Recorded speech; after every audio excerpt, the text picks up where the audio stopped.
ಇಲ್ಲದಿದ್ದರೆ ರಣದಾಗ ಬಿದ್ದು ಹೋಗುವೆ. ಇದು ಕದ್ದ ಮಾತಲ್ಲ ಎಂದು ಶಪಥಗೈದ ಕ್ರಾಂತಿ ವೀರ ಸಂಗೊಳ್ಳಿ ರಾಯಣ್ಣ. ಸಂಗೊಳ್ಳಿ ರಾಯಣ್ಣ. ಸಂಗೊಳ್ಳಿ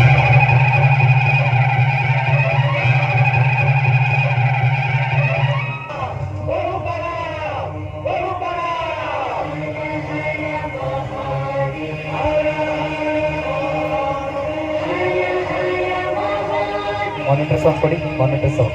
ಕುಳಿತುಕೊಳ್ಳಿ.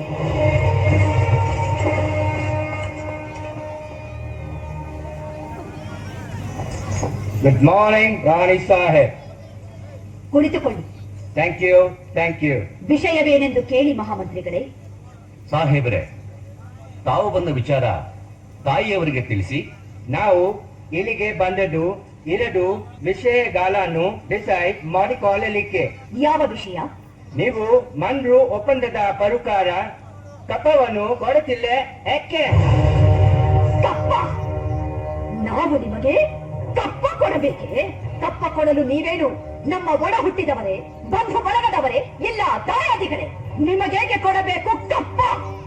ಕಿತ್ತೂರು ನಿಮ್ಮಪ್ಪ, ತಾತ, ಮುತ್ತಾತಂದಿರು ಕಟ್ಟಿ ಬೆಳೆಸಿದ ಆಸ್ತಿ ಅಲ್ಲ, ಕನ್ನಡಿಗರ ಆಸ್ತಿ. ಹೀಗಿರುವಾಗ ನಿಮಗೇಕೆ ಕೊಡಬೇಕು ಕಪ್ಪ? ನೀವೇನು ಕಿತ್ತೂರನ್ನು ಕಟ್ಟಿದವರೇ, ಬೆಳೆಸಿದವರೇ, ಕಿತ್ತೂರಿನ ಸುಖ ದುಃಖಗಳಲ್ಲಿ ಭಾಗಿಯಾದವರೇ? ನಿಮಗೇಕೆ ಕೊಡಬೇಕು ಕಪ್ಪ?